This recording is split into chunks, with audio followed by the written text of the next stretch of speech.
Guys, Pakistan की economy की condition सबको पता है कि कहाँ पर हमें जाती हुई नज़र आ रही है, और इसी सिचुएशन को डीप डिस्कशन करने के लिए हमने साथ अपने एक भाई को इनवाइट किया है, अब्दुलरहमान भाई को, जो कि पाकिस्तान स्टॉक एक्सचेंज के इन्वेस्टर भी हैं और पाकिस्तान की इकोनॉमी के ऊपर उनकी काफ़ी ज़्यादा इन डेप्थ ग्रिप है, उनको काफ़ी ज़्यादा इसके बारे में नॉलेज है। ट्विटर के ऊपर वो काफ़ी ज़्यादा इसके ऊपर डिटेल के साथ डिस्कशन भी करते होती हैं। तो अब्दुलरहमान भाई, कैसे हैं आप, और स्टॉक एक्सचेंज के अंदर आप किस तरीके से आए? बेसिकली आप काफ़ी ज़्यादा यंग हैं, और इतनी यंग एज के अंदर स्टॉक मार्केट के अंदर आना और स्टॉक मार्केट के अंदर एज एन इन्वेस्टर काम करना, हम देखते हैं कि काफ़ी ज़्यादा बूढ़े बूढ़े लोग जो है स्टॉक एक्सचेंज के अंदर हमें इन्वेस्ट करते हुए नजर आते हैं, बट इतनी यंग एज के अंदर as an investor, that's how that happen. अस्सलाम वालेकुम अब्बास भाई। वालेकुम सलाम। Thank you for inviting me and happy Ramzan to all the viewers. अच्छा, मेरी जर्नी बहुत ज़्यादा नहीं है, जैसे आपने बताया 3 to 4 इयर्स की है अभी तक। और एक पैशन था in built for investing even before investing in Pakistan stock exchange. मैं इंटरनेशनल इन्वेस्टर्स को सुनता रहता था। Warren Buffett is my personal favourite, तो उनकी काफ़ी इन डेप्थ इंटरव्यू सुनता था। और एक इन्वेस्टिंग स्टाइल डेवलप मे भी हो चुका था बिफोर इवन इन्वेस्टिंग। और when I started in 2019 in Pakistan stock exchange, तो slowly in the last few years Pakistan की इकोनॉमी की भी एक इन डेप्थ अंडरस्टैंडिंग डेवलप हो गई है। और जो पाकिस्तान के इंडिविजुअल सेक्टर्स हैं जिसमें डिफरेंट कंपनीज होती हैं, उनकी भी अल्लाह का शुक्र है काफ़ी अच्छी अंडरस्टैंडिंग डेवलप हो गई है। ऑलराइट, और ये जब हम पाकिस्तान स्टॉक एक्सचेंज को देखते हैं तो वहाँ पर एक बिगिनर जो कि एक नया इन्वेस्टर होता है, उसके लिए तो काफ़ी ज़्यादा मुश्किल होता है, और छोटी एज के जो लड़के होते हैं जो स्टॉक एक्सचेंज के अंदर आना चाहते हैं, तो बेसिकली स्टार्ट किस तरीके से लेंगे, और साथ ही साथ पाकिस्तान की इकोनॉमी की जो कंडीशन है वो हमें अब कहाँ पर जाती हुई नज़र आ रही है, कोई इसके बारे में आगे इन फ्यूचर हमें किस किस्म की सिचुएशन देखने को मिल सकती है? अच्छा, स्टॉक एक्सचेंज में अकाउंट ओपनिंग का जो प्रोसेस है वो काफ़ी स्मूथ हो चुका है। डिजिटली भी हो जाता है अब। ऑलमोस्ट सारे ब्रोकर्स जो हैं वो विदाउट आपको उधर जाने की ज़रूरत नहीं है उनके ऑफिस, और ज़्यादा डॉक्यूमेंट्स जो हैं वो आपको बता देते हैं और आप स्कैन करके पिक्चर लेके भी उनको प्रोवाइड कर सकते हैं। तो अकाउंट ओपनिंग पे तो सीडीसी ने और जो पाकिस्तान स्टॉक एक्सचेंज है उसने काफ़ी काम किया है लास्ट 2 ईयर्स में, और ये प्रोसेस बहुत स्मूथ हो चुका है। बल्कि एक आसान इन्वेस्टमेंट अकाउंट के नाम से शायद एक है, उसमें आप up to 8 lakh rupees without any documentation, सिर्फ़ आपको अपना शनाख्ती कार्ड देना होगा। और उससे आप अप टू 8 टू 10 लैक्स आप उससे इन्वेस्ट भी कर सकते हैं स्टॉक एक्सचेंज में। अच्छा, पाकिस्तान की जो इकोनॉमी है जैसे अब काफ़ी क्राइसिस में है, और what's unique about this crisis is कि ये एक ट्रिपल थ्रेट प्रॉब्लम बन गई है। एक इसमें सिक्योरिटी का भी एंगल है, नेशनल सिक्योरिटी का, फिर एक पॉलिटिकल क्राइसिस जो कि आजकल उरूज पे है, और इकोनॉमिक जो क्राइसिस है वो तो सबके सामने ही है। तो ये पाकिस्तान में पहले भी हुए हैं तीनों, बट इस दफ़ा ऐसा एक यूनिक टाइम आ गया है कि ये तीनों एक साथ हो रहे हैं। इस वजह से जो हम इम्पैक्ट दे रहे हैं पाकिस्तान की करेंसी पे देख लें या स्टॉक एक्सचेंज पे देख लें, तो वो काफ़ी ड्रामेटिक आ रहा है। इसके पीछे हम और डिटेल में डिस्कस करेंगे कि इकोनॉमी की क्या प्रॉब्लम्स हैं, और मैं उसके आपको थोड़ा समझाऊँगा कि फंडामेंटली मैक्रो इकोनॉमिकली पाकिस्तान में क्या फ्लॉज़ हैं। या, और पाकिस्तान के अंदर हम देखते हैं कि भी एक चीज़ जो काफ़ी ज़्यादा प्रॉब्लमेटिक है वो ये है कि पाकिस्तान की जो एक्सपोर्ट्स हैं वो हम किसी भी तरीके से बढ़ा नहीं सक रहे, या उसको हम, अब ये सिस्टम आ चुका है कि भी इंपोर्ट बैन की वजह से आप देखते हैं कि रॉ मटेरियल जो है, जो ऑलरेडी हमारे मैन्युफैक्चरर्स हैं, वो भी रॉ मटेरियल नहीं खरीद पा रहे, और उनकी प्रोडक्शन जो कैपेसिटी है वो अपनी कंप्लीट यूटिलाइज ही नहीं कर पा रहे, उसकी वजह से भी एक्सपोर्ट और ज़्यादा ड्रॉप हो रही हैं, तो इसका तो बहुत बड़ा इम्पैक्ट पड़ेगा हमारे इन फ्यूचर आने वाले वक्तों के अंदर। नहीं, डेफ़िनेटली इम्पोर्ट पे जो बैन है और जो डॉलर्स की शॉर्टेज है, उससे पूरी इकोनॉमी जो है अफ़ेक्ट हो रही है। और इसमें सिर्फ़ ऐसे नहीं होता कि एक कंपनी अगर अफ़ेक्ट हो रही है, एक पूरी सप्लाई चेन होती है। अगर एक वैल्यू एडेड जैसे कोई गारमेंट बायर एक्सपोर्ट करता है, उसने कहीं किसी से ज़िप भी खरीदनी होती है। अगर उसको वो नहीं मिलेगी ना, तो वो पूरा एक्सपोर्ट जो है वो ज़ाया हो जाएगा। तो ये इसमें काफ़ी इंट्रिकेसी होती है, और स्टेट बैंक को चाहिए थोड़ी अच्छी इसमें पॉलिसीज़ लेकर आए। और जैसे हम पहले बात कर रहे थे कि पाकिस्तान की जो मैक्रो इकोनॉमिक स्टेबिलिटी है, उसमें एक बहुत बड़ा प्रॉब्लम जो है वो हमारा करंट अकाउंट डेफ़िसिट है। आप अगर देखेंगे ना, लास्ट 10 इयर्स में पाकिस्तान के जो डॉलर में जो कर्ज़े हैं, उसमें जो इंक्रीज़ आया है, वो ऑलमोस्ट मैच होता है जो हमारा उन्हीं 10 इयर्स का करंट अकाउंट डेफ़िसिट है। तो हम इम्पोर्ट ज़्यादा करते हैं, हम एक इम्पोर्ट डिपेंडेंट कंट्री हैं, और हम एक्सपोर्ट और रेमिटेंसेस से जो वो डॉलर मैच नहीं कर पाते। और जब भी वो डेफ़िसिट होता है, हमारा एक बहुत बड़ा इम्पोर्ट है ऑयल का। जब भी ऑयल की प्राइस इंक्रीज़ होती है, तो हम एक बहुत बड़े क्राइसिस में चले जाते हैं।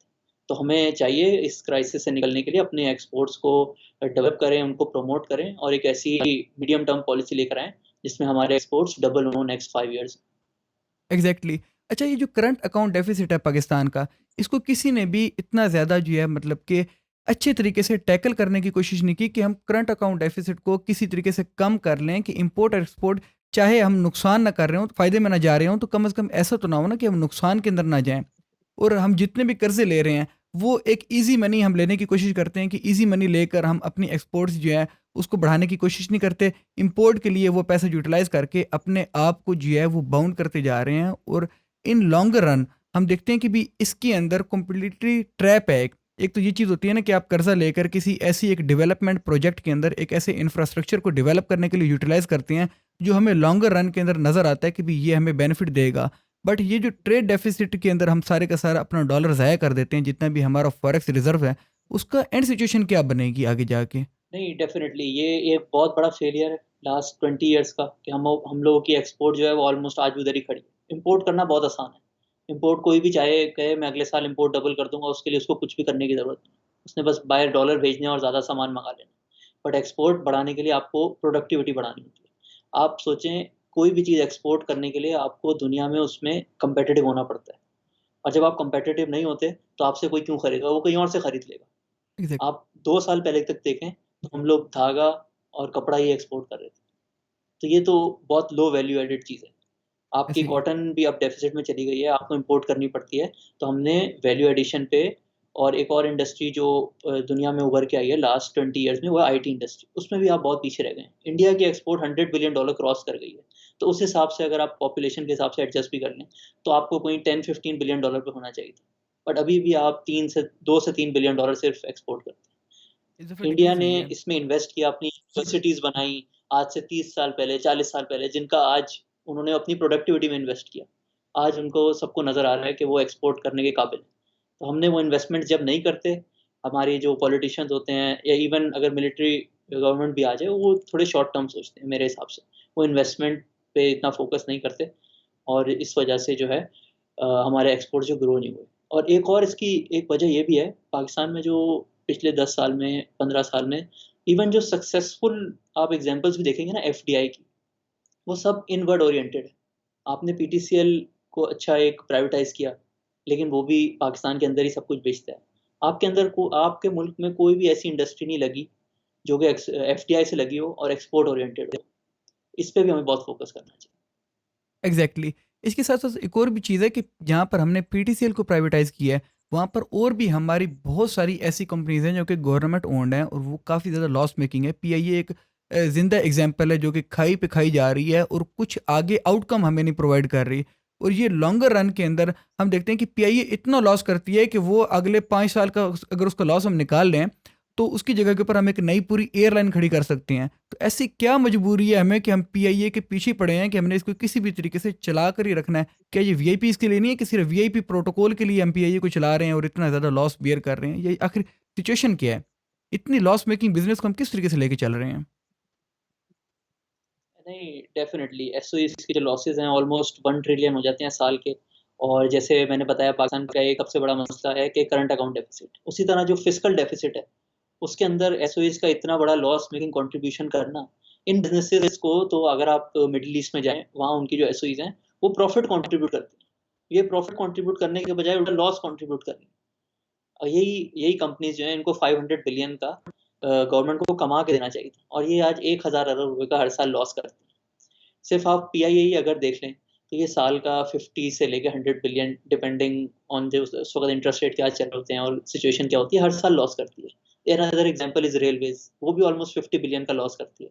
हालाँकि पाकिस्तान की one of the most valuable lands जो हैं, वो रेलवे के पास है। उनको वो सिर्फ़ रेंट पे ही दे दें, तो उनको अच्छा खासा रेंट आ सकता है। इसके अलावा मेजर इसमें कंट्रीब्यूटर है पावर सेक्टर के डिस्पोज़।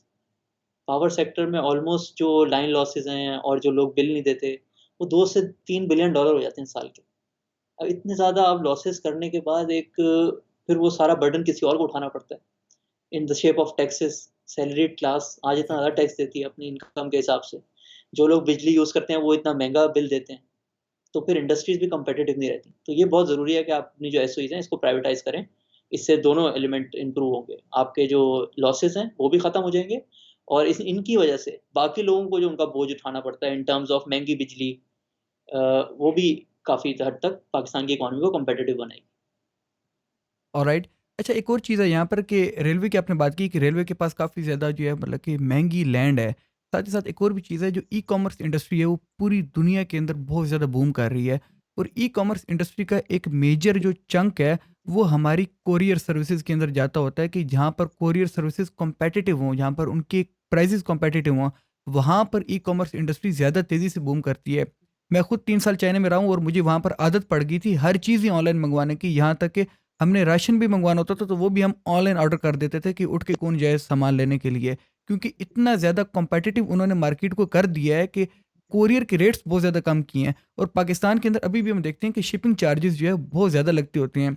इसकी एक मेजर रीज़न ये भी है कि पाकिस्तान के अंदर जो ट्रांसपोर्ट है वो ज़रा महंगी है, क्योंकि हम यूटिलाइज़ करते हैं यहाँ पर बाय रोड ट्रांसपोर्ट को, और चाइनीज़ यूटिलाइज़ करते हैं बाय रेल को। और रेलवेज़ ने आज तक कभी भी कोरियर सर्विस के ऊपर कोई भी काम नहीं किया कि भी इतने ज़्यादा जो माल गाड़ियाँ हैं वो सारी की सारी जंगाल उनको लग रहे हैं, जंग लग रहा है उनको, तो उसको यूटिलाइज़ करके वो कम से कम एक फैसिलिटी हमें प्रोवाइड कर दें। चलो लॉस मेकिंग है ही सही, किसी जगह से तो कोई भी काम हमें कोई भी करते हुए नज़र नहीं आता। इवन के पहले जब शेख रशीद साहब आए थे रेलवे मिनिस्टर, उन्होंने भी इस चीज़ के ऊपर बिल्कुल फोकस नहीं किया था कि हम प्रोडक्टिविटी कैसे ला सकते हैं अपनी इस इंस्टीट्यूशन के अंदर जो कि रेलवे का है। नहीं, डेफ़िनिटली आप कोई भी इकोनॉमी देखेंगे जिस कंट्री का साइज़ थोड़ा बड़ा होता है, वहाँ पे रेल जो है अमेरिका की आप एग्ज़ाम्पल ले लें, वहाँ रेल फ्रेट के अंदर एक बहुत इम्पोर्टेंट एलिमेंट होता है उसका।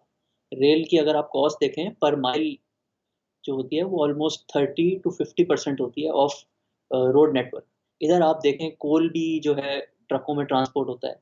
हमारे पाकिस्तान में 70% of the cement capacity is in north. उनका सारा कोल जो जाता है आजकल तो अफ़गानिस्तान से आ रहा है, बट पहले जब इम्पोर्ट होता था वो सारा ट्रकों में जाता था। और ये इस तरह तो ठीक नहीं है, आपका सारा लोहा जो है वो स्क्रैप जो है वो ट्रक्स में जाता है। इसकी कॉस्ट भी ज़्यादा है और इसका एक दूसरा एंगल है कि ये डीज़ल यूज़ करते हैं। वो लोग जितना डीज़ल यूज़ करते हैं वो हम सारा इम्पोर्ट करते हैं। तो अगर हम इसको अपने रेलवे के इवन पैसेंजर वाली साइड को इतना इम्प्रूव नहीं करें, फ्रेट का बिज़नेस जो है उसको ठीक कर लें। और ऑलरेडी ट्रैक्स मौजूद हैं, कोई ऐसा नहीं है कि पाकिस्तान के अंदर जो है रेलवे के ट्रैक्स नहीं है, आपको बनाने पड़ेंगे, ऑलरेडी एग्ज़िस्ट करते हैं। तो आप मेजर सिटीज़ को कनेक्ट करें और जो फ्रेट वाला बिज़नेस है उसको रेलवे पे लेके जाएँ। उससे फ्रेट कॉस्ट भी कम होंगी, इससे इन्फ्लेशन भी कम होगी, चीज़ें सस्ती होंगी और दूसरा आपका डीज़ल बहुत सेव होगा और उससे आपका इम्पोर्ट भी कंट्रोल होगा। एग्जैक्टली, ट्रेड डेफिसिट भी हमारा कम होगा और ऑब्वियसली हमें ग्रोथ भी देखने को मिलेगी। जब चीज़ें सस्ती होती हैं तो उसके अंदर ऑटोमेटिकली और ज़्यादा प्लेयर्स, बड़े प्लेयर्स जो है वो उसके अंदर इन्वेस्ट करने को आते हैं और वो उसके अंदर इंटरेस्टेड होते हैं। और ज़रूरी इसके लिए ये नहीं है कि हमें रेलवे को प्राइवेटाइज़ करना पड़ेगा, क्योंकि हम देखते हैं कि भी जब तक इसको प्राइवेटाइज़ नहीं करते तब तक हमें ये सिचुएशंस जो हैं वो सोल्यूशन की तरफ जाते हुए नज़र नहीं आते। नहीं ज़रूरी नहीं है प्राइवेटाइज़ करें। बहुत सारे मुल्कों में रेलवे जो है उसका जो इंफ्रास्ट्रक्चर है वो गवर्नमेंट ओन्ड ही रहता है। बट उसपे जो ट्रेन्स चल रही होती हैं उसको आप पब्लिक प्राइवेट पार्टनरशिप के थ्रू या लॉन्ग टर्म कॉन्ट्रैक्ट 5 से 10 साल का ऑपरेशनल बेसिस पे आप प्राइवेट सेक्टर को दे सकते हैं। वो अपने कस्टमर्स खुद ढूँढ के लाते हैं। वो बस आपको एक किराया देते हैं। वो किराया जो है वो फिक्स भी हो सकता है। वो इन टर्म्स ऑफ आप जितनी माइल्स ट्रैवल करते हैं उसमें भी हो सकता है। तो गवर्नमेंट को चाहिए उस पे काम करे और इसमें कोई इन्वेस्टमेंट की ज़रूरत नहीं है। जो ऑलरेडी इंफ्रास्ट्रक्चर है वही यूज़ होगा और गवर्नमेंट को अपनी तरफ से एडिशनल कोई पैसा लगाने की ज़रूरत नहीं है। बट जस्ट एक जब उसमें प्राइवेट सेक्टर आ जाएगा, तो उसमें एक प्रॉफ़िट इंसेंटिव आ जाता है और एफिशिएंसी आ जाती है। वो अपने जब कस्टमर्स खुद ढूँढेंगे तो वो कस्टमर्स को भी बेटर सर्विस प्रोवाइड करेंगे और कॉस्ट भी जो है कम हो जाएगी और रेलवे को भी अच्छा रेवेन्यू मिलने लग जाएगा। एग्जैक्टली ऐसे ही है बिल्कुल। अच्छा, यहाँ पर एक और भी चीज़ है, पाकिस्तान के अंदर SME, small and medium enterprises बहुत ज़्यादा हैं और वो काफ़ी ज़्यादा जॉब्स भी क्रिएट करती होती हैं। प्रॉब्लम ये है, उनके ऊपर भी कोई इतना ज़्यादा फोकस नहीं करता कि हम उनको किस तरीके से जो है वो एक अच्छे तरीके से डेवलप कर सकते हैं कि वो आगे जाकर बड़ी एक कंपनीज़ के अंदर फॉर्म में आएँ और काफ़ी ज़्यादा अपने अंदर ग्रोथ की जो है एक कैपेसिटी लेकर आएँ। इस चीज़ के ऊपर भी कोई इतना ज़्यादा फ़ोकस नहीं करता, और जबकि हम वहाँ पर भी लैग कर रहे हैं, तो क्या रीज़न्स क्या हैं वहाँ पर लैग करने की हमारी major? SMEs no doubt even developed economies में भी ना यही बेडरॉक होती हैं प्रोडक्टिविटी का और ग्रोथ का। इवन आप यूएस में भी देख लें तो वो एसएमईज़ को बहुत प्रमोट करते हैं। अच्छा इसमें जो कुछ फैक्टर्स हैं जो पुश फैक्टर्स हैं, जो कि एसएमईज़ को जो है अपने हम लोग जो है उसको अपने से दूर कर रहे होते हैं उसकी ग्रोथ को। उसके 2 रीज़न्स हैं। एक है कि उनको फाइनेंसिंग इतनी ईज़िली नहीं मिलती। बैंक्स जो हैं वो उनको इतना ईज़िली लेंड नहीं करते। आप हमारा अगर रेशियो देखें कि जो टोटल डिपॉज़िट्स है बैंक्स में उसका कितना परसेंटेज एसएमईज़ को जाता है तो वो बहुत कम है। और उसकी एक वजह ये भी है कि जो एसओईज़ हैं उनके जो लोन्स होते हैं वो गवर्नमेंट गारंटीड होते हैं, तो सारी लिक्विडिटी जो है गवर्नमेंट खुद ले जाती है और अपनी एसओईज में ले जाती है। तो बैंक्स जो है वो एसएमईज को उनको इतना केटर नहीं करते। एक वजह फाइनेंसिंग है, और इसकी एक दूसरी वजह है जिसकी वजह से एसएमईज खुद चाहते हैं कि वो ग्रो ना करें, वो है टैक्सेशन। हमारे मुल्क में अब जीएसटी जो है 18% हो गया है, सही है। इनकम टैक्स भी हम लोग 1.25% मिनिमम लेते हैं।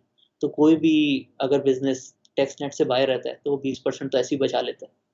तो एक उनके पास भी इंसेंटिव होता है कि वो जो है फॉर्मल स्ट्रक्चर में नहीं आए, और जब वो फॉर्मल स्ट्रक्चर में नहीं आते तो फिर उनको बैंक्स भी इतना लोन नहीं देते। तो एक ये एलिमेंट भी है इसका, और वो खुद ऐसे कोशिश करते हैं कि उनकी 10-12 कंपनीज हो जाएं अलग अलग, लेकिन एक कंपनी को वो बड़ा नहीं करना चाहते हैं, तो वो फिर लाइमलाइट में आ जाते हैं। और उससे एक ये भी होता है कि बोर्ड ऑफ डायरेक्टर्स देखेंगे ना कंपनीज पे, तो वो सारे फैमिली मेंबर्स होते हैं। उससे मेरिट जो है ना वो भी काफ़ी उससे अफेक्ट होती है, क्योंकि उनको एक होता है कि हमारे जितने भी लोग हैं कंपनी में, उन पे हमारा ट्रस्ट हो, और हम लोग जो भी टैक्स इवेजन कर रहे हैं या हम जिस तरह भी ऑपरेट कर रहे हैं वो किसी को पता ना चले पाए। तो उस वजह से इकोनॉमी में काफ़ी इनएफिशिएंसीज क्रिएट हो जाती हैं। एग्जैक्टली असल में ट्रस्ट डेफिसिट तो बहुत बड़ी प्रॉब्लम है ना पाकिस्तान की, कि हम किसी और के ऊपर एतबार, इसलिए भी हमारी ये भी एक मेजर रीज़न है कि हमारे पाकिस्तान के ना बहुत ज़्यादा स्टार्टअप्स जो है वो नहीं चल पाते, बिकॉज जब आप फंडिंग ही नहीं जनरेट कर सकेंगे और आप उस तरीके से अपने बिजनेस को ग्रो नहीं कर पाएंगे, तो ये प्रॉब्लम पाकिस्तान के अंदर बहुत ज़्यादा है। लेकिन यहाँ पर एक और चीज़ है कि जो हमारी एसएमईज़ हैं, इनको अगर एक एक्चुअल तरीके से बताया जाए कि भी अगर आप एक्सपोर्ट सेक्टर के अंदर आएंगे और आपको इतने ज़्यादा बेनिफिट्स प्रोवाइड किए जाएंगे, इतने ज़्यादा आपको सब्सिडाइज किया जाएगा, जिस तरह से चाइना करता है कि भी आपको हम टैक्स रिबेट देंगे, आपको हम ये भी देंगे, आपको हम वो भी देंगे, अगर आप ये सामान यहाँ पर बेचने की जगह के ऊपर एक्सपोर्ट करते हैं तो वहाँ से फिर किस किस्म की सिचुएशन हमें पैदा होती नज़र आ सकती है। आई थिंक एक्सपोर्ट सेक्टर में इंसेंटिव्स देने के साथ-साथ एक बहुत इम्पोर्टेंट चीज़ है कि लेवल प्लेइंग फील्ड होनी चाहिए। ये लेवल प्लेइंग फील्ड जो है ना, ये मुल्क के अंदर भी होनी चाहिए, और it should be there regionally as well. अब आप हर इंडस्ट्री को अगर आप देखें, अगर हम टेक्सटाइल का एग्ज़ाम्पल ले लें, आज in Pakistan there are almost 3 different rates of energy. एक बंदा जो बिजली की यूज़ करता है उसका रेट अलग है, एक बंदा जो पंजाब में गैस यूज़ करता है उसका रेट अलग है, और एक जो सिंध में यूज़ करता है या बलूचिस्तान, केपी में, उसका रेट अलग है। तो ये हमने डिस्टॉर्शंस जो है ना खुद क्रिएट की हुई हैं। इसी वजह से जो हमारे इन्वेस्टर्स हैं, जो बिज़नेसमैन हैं, वो रेंट सीकिंग की तरफ चले जाते हैं। वो अपने बिज़नेस में प्रोडक्टिविटी लाने के बजाय वो कोशिश करते हैं कि किसी तरीके से यहाँ पे सेविंग करें, और उनको किसी तरीके से कोई अप्रूवल मिल जाए जिससे उनका जो इनपुट है वो सस्ता हो जाए। तो हमें ये जो डिस्टॉर्शंस है ना खुद जो हमने क्रिएट की हुई हैं, एक्सपोर्ट सेक्टर में भी और दूसरे सेक्टर्स में भी, इनको ख़त्म करना होगा, और रीजनली कम्पेटिटिव पॉलिसीज़ देनी होगी। टेक्सटाइल में एनर्जी बहुत इंपॉर्टेंट होती है, तो आपको रीजनली कम्पिटिटिव एनर्जी देनी होगी। अगर हम आईटी देखें तो उसके अंदर हमें जो है जो इंसेंटिव्स बाहर के मुल्कों में मिल रहे हैं, उससे सिमिलर हमें पाकिस्तान में देने होंगे। एक हम बहुत कोशिश करते हैं कि डॉलर की जो इनफ्लो आउटफ्लो है वो आईटी बिजनेसेस की कंट्रोल करें। हालांकि उनको कुछ डॉलर्स बाहर भी चाहिए होते हैं ताकि वो अपना बिजनेस ग्रो कर सकें, सब कर सकें। तो आपको एक अच्छी पॉलिसी बनानी चाहिए जिससे पाकिस्तान में नेट डॉलर इन्फ्लोज जो हैं वो आते रहें, और कंपनीज़ को कोई प्रॉब्लम भी ना हो ऑपरेशन में। ये जो सारी डिस्टॉर्शंस है ना, ये आपको ख़त्म करनी होंगी, और एक लेवल प्लेइंग फील्ड बनानी होगी, ताकि हर कोई अपने बिज़नेस पे फ़ोकस करे और एक्सपोर्ट्स जनरेट करे पाकिस्तान के लिए। एग्जैक्टली ऐसे ही है। ये चीज़ें जितनी भी हैं ये एक्चुअल में हमें एक टाइम कंज्यूमिंग जो है प्रोसीजर है, ये इस तरीके से नहीं है कि एक दिन में हो सकें। और प्रॉब्लम ये है कि हमारे जितने भी पॉलिटिशियंस हैं, हम किसी के ऊपर, किसी भी पॉलिसी मेकर के ऊपर स्पेसिफिकली बात नहीं करते, लेकिन ये काफ़ी ज़्यादा पॉपुलिस्ट डिसीजंस लेते हैं। कोई भी हमें बंदा इस किस्म का डिसीजन लेते हुए नहीं नज़र आता कि जो कि 10 साल या 15 साल 20 साल की एक लंबी जर्नी की बात करें कि भी 10 साल बाद हमारा मुल्क ग्रोथ के अंदर यहाँ पर पहुँचेगा। हमेशा इस किस्म के डिसीजन लिए जाते हैं जो वक्ती तौर के ऊपर उनका कोई नाम बना जाए या उनके बारे में कोई बात कर जाए कि इसने बहुत अच्छा काम कर दिया है, जबकि उसकी लॉन्ग टर्म ग्रोथ हो या ना हो उस चीज़ के ऊपर कोई फोकस नहीं किया जाता। इवन कि हम सिविल रिजीम की बात करें या मिलिट्री एस्टेब्लिशमेंट की बात करें, जब वो भी आए हैं, जब मार्शल आर्ट्स भी आए हैं, तब भी कोई लॉन्ग टर्म के कोई विजन हमें देखने को नहीं मिला कि किसी ने लॉन्ग टर्म विजन प्रोवाइड किया हो पाकिस्तान के लिए। नहीं, डेफ़िनेटली सबकी पॉलिसीज़ जो रही हैं वो शॉर्ट टर्म रही हैं। हम किसी का भी देख लें, इसलिए इसके लिए हमें चार्टर ऑफ इकोनॉमी की बहुत ज़रूरत है। अगर आप चाइना का देखें ना कि उन्होंने पिछले 30 इयर्स में कैसे डेवलपमेंट लेकर आए हैं, तो उनका एक जो है 5 टू 10 ईयर प्लान होता है, और उसको वो फ़ॉलो करते हैं। तो हमें भी एक अपना 10 ईयर प्लान बनाना चाहिए, जिसमें सबसे जो इम्पोर्टेंट चीज़ है वो होनी चाहिए एक्सपोर्ट्स, एक्सपोर्ट्स और एक्सपोर्ट्स। अगले 10 साल में पाकिस्तान को अपने एक्सपोर्ट्स बढ़ाने होंगे, वरना पाकिस्तान का कोई सर्वाइवल नहीं है। इम्पोर्ट्स जैसे मैंने आपको बताया, हमारी पॉपुलेशन बढ़ती जा रही है और हमारे इम्पोर्ट्स बढ़ते रहेंगे। जब तक हम अपने एक्सपोर्ट्स जनरेट नहीं करेंगे ना, पाकिस्तान हमेशा एक मैक्रो इकोनॉमिक अनस्टेबल कंट्री ही रहेगा।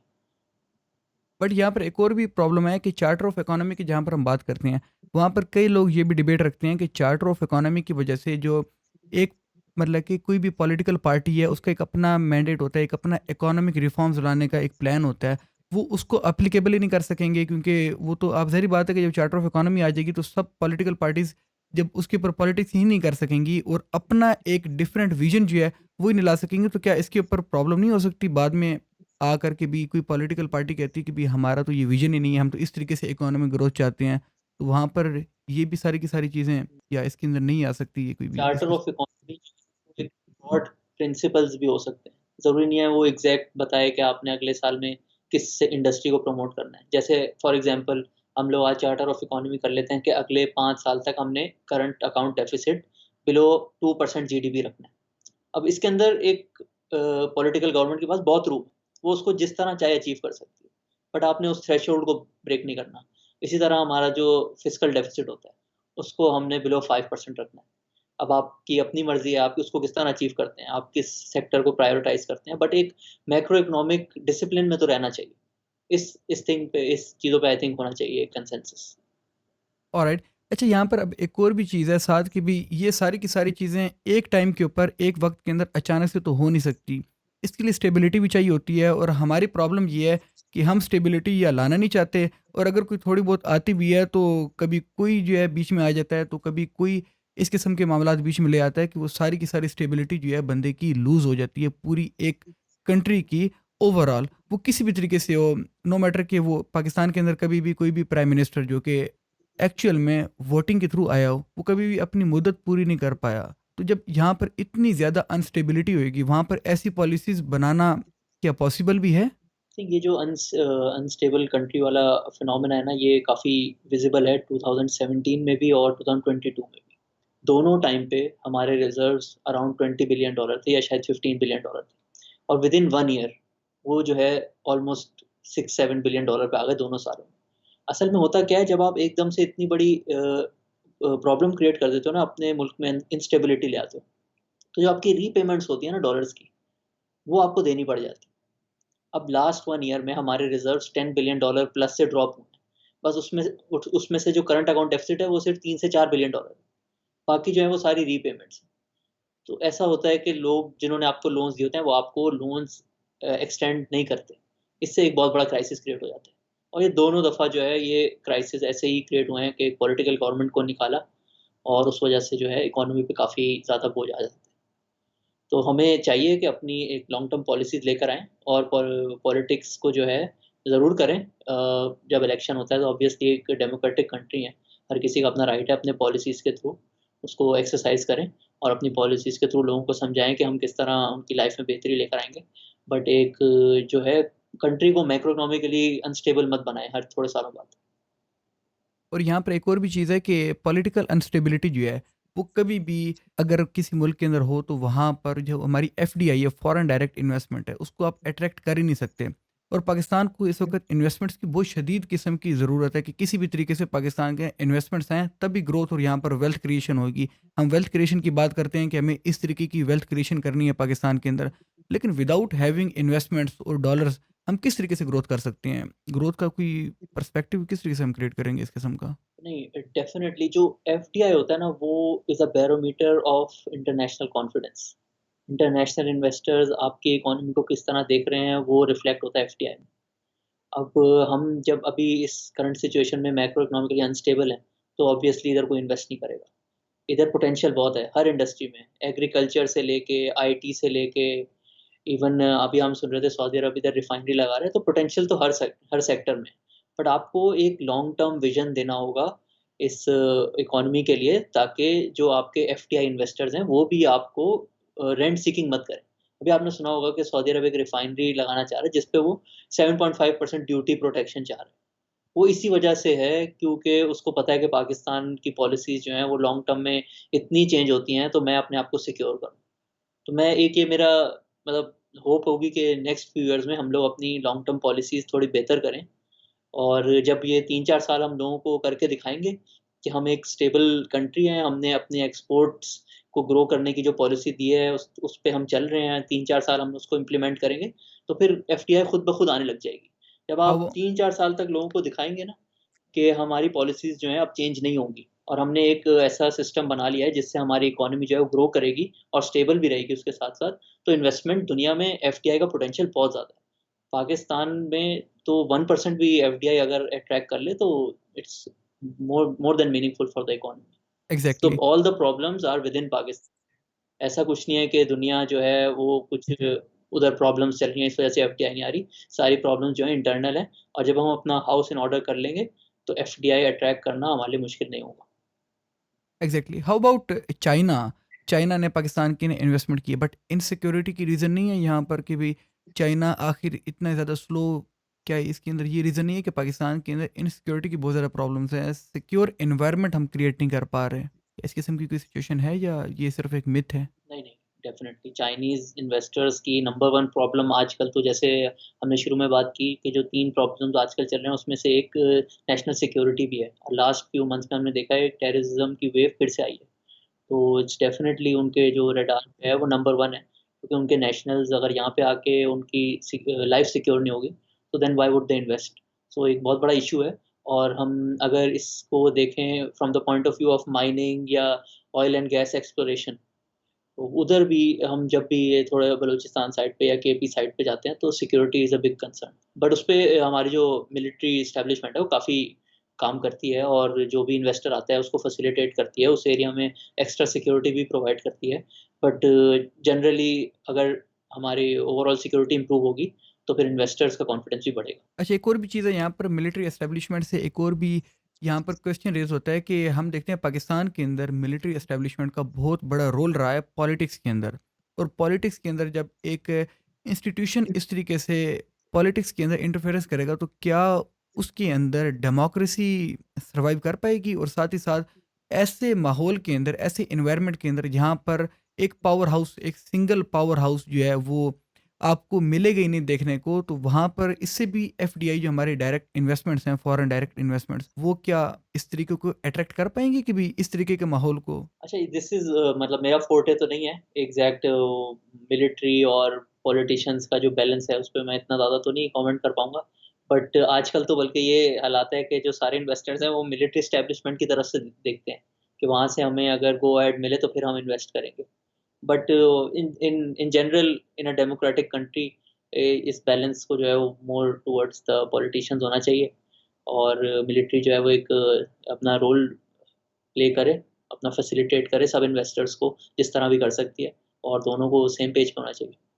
ज़ाहिर बात है कि जब सब एक ही पेज पर होंगे, और ऑब्वियसली कि भी पाकिस्तान की जो अपने मामलात हैं वो कुछ इस किस्म के हैं कि भाई एक चीज़ को आप लॉन्ग टर्म विजन के अंदर जब आप देख कर चल ही नहीं सकते, और यहाँ पर पॉलिटिशियंस का भी कोई इस किस्म का विजन नहीं है। ये अब हम राइट नाउ जो करंट हमारी गवर्नमेंट है उसको भी अगर हम देखते हैं, तो क्या वहाँ पर हमें कोई भी लॉन्ग टर्म विजन नज़र आ रहा है? जो इसहाक डार साहब हैं, क्या वो किसी भी किस्म से किसी भी मामले के अंदर एग्री कर पा रहे हैं, या आईएमएफ के साथ भी कुछ मामलात गड़बड़ नज़र आते हैं? नहीं, अभी तो कोई लॉन्ग टर्म विजन नहीं है। अभी इट्स ऑल फायर फाइटिंग। अभी पिछले 1 साल में जब भी इलेक्शंस करीब आ जाते हैं, तो फिर पॉलिटिशियंस जो है उनको एंड में वोट भी लेना होता है, तो लास्ट 1 ईयर जो होता है इलेक्शंस का, वो पाकिस्तान में थोड़ा अनस्टेबल ही होता है।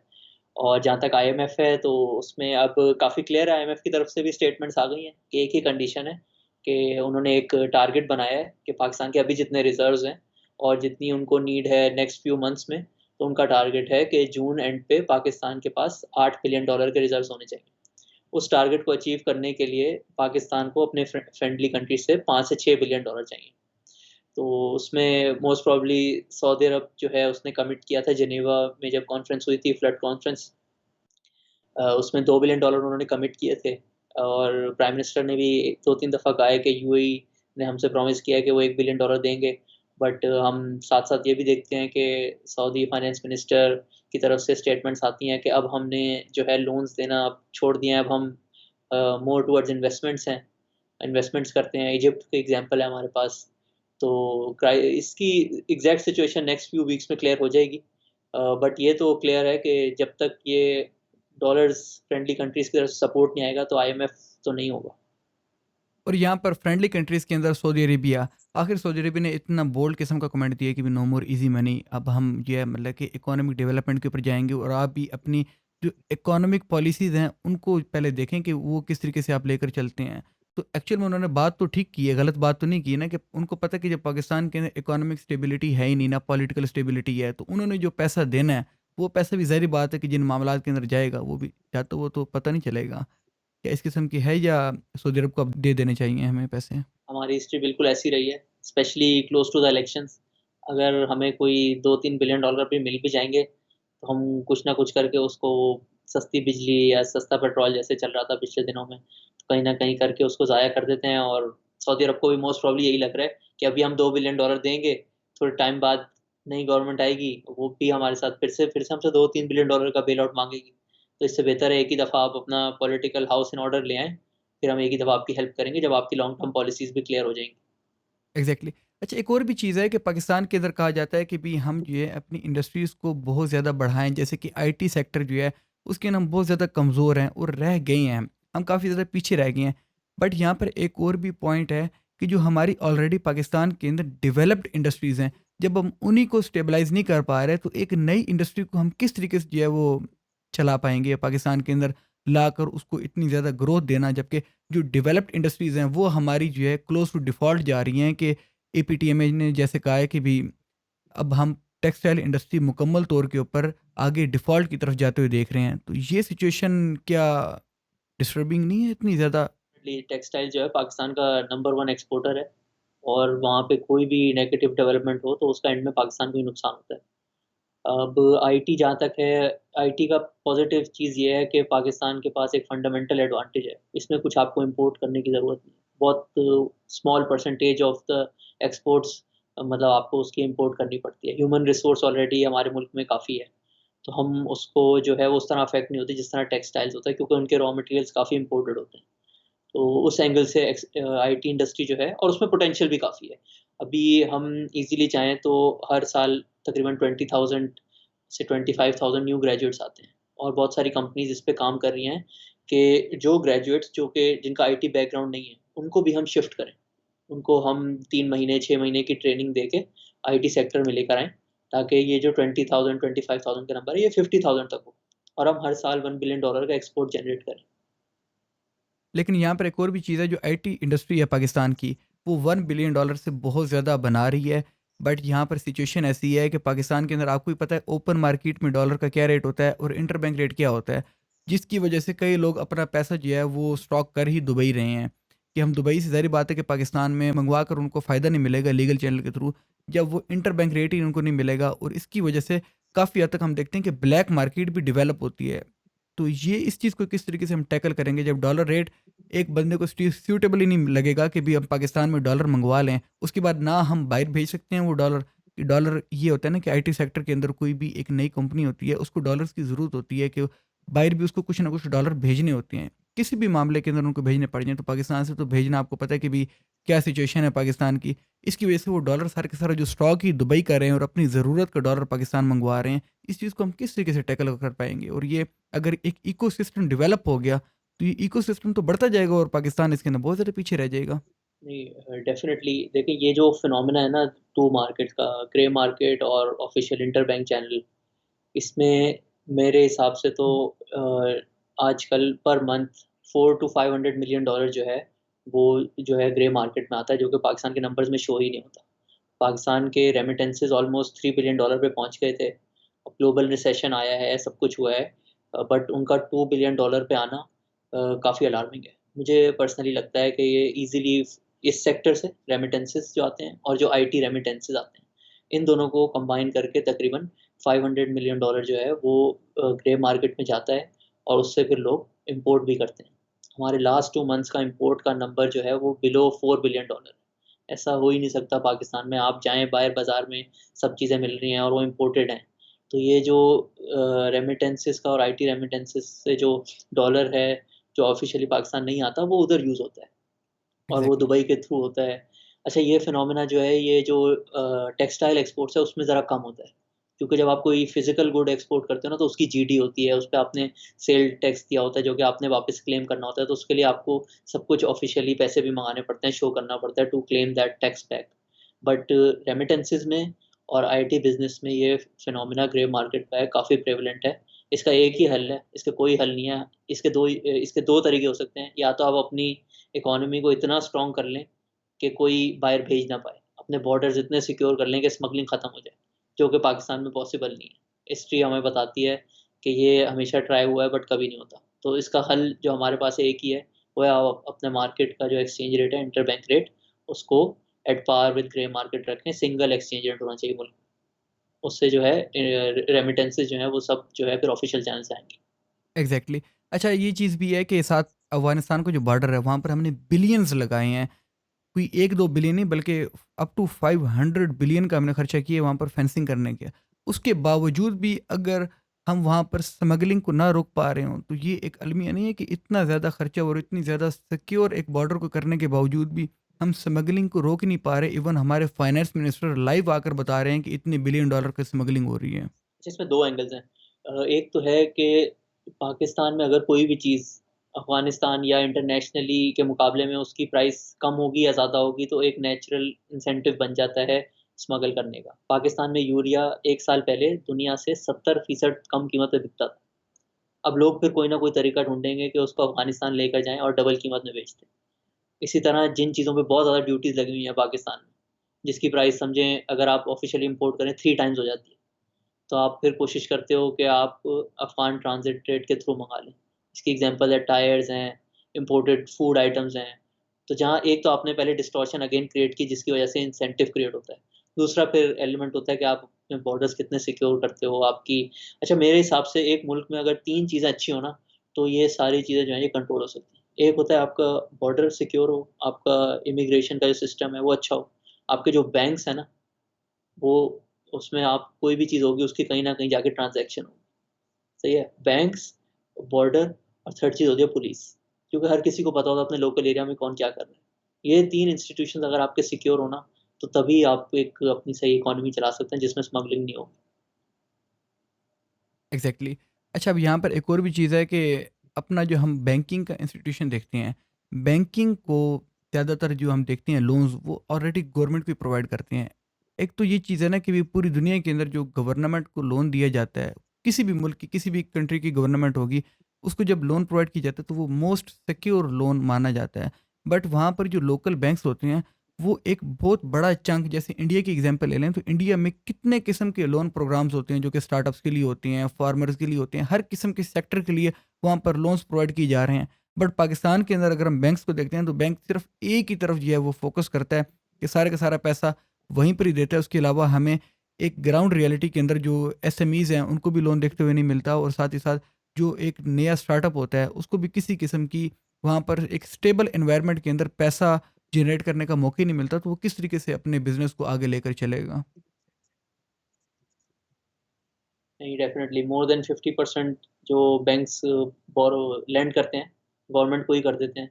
और अगर इसमें आप गवर्नमेंट की ऑर्गनाइज़ेशंस भी डाल दें, पीएसओ डाल दें, पीआईए डाल दें, तो ये फ़िगर और भी ज़्यादा 80% बढ़ के करीब जाता है। पहुंच जाते हैं। तो ऑब्वियसली बैंक्स के पास जो डिपॉज़िट हैं, उनको तो ईज़ी है, वो गवर्नमेंट को लेंड करते हैं, वो सिक्योर्ड भी है, सब कुछ है, उनको इतनी मेहनत करने की ज़रूरत नहीं है।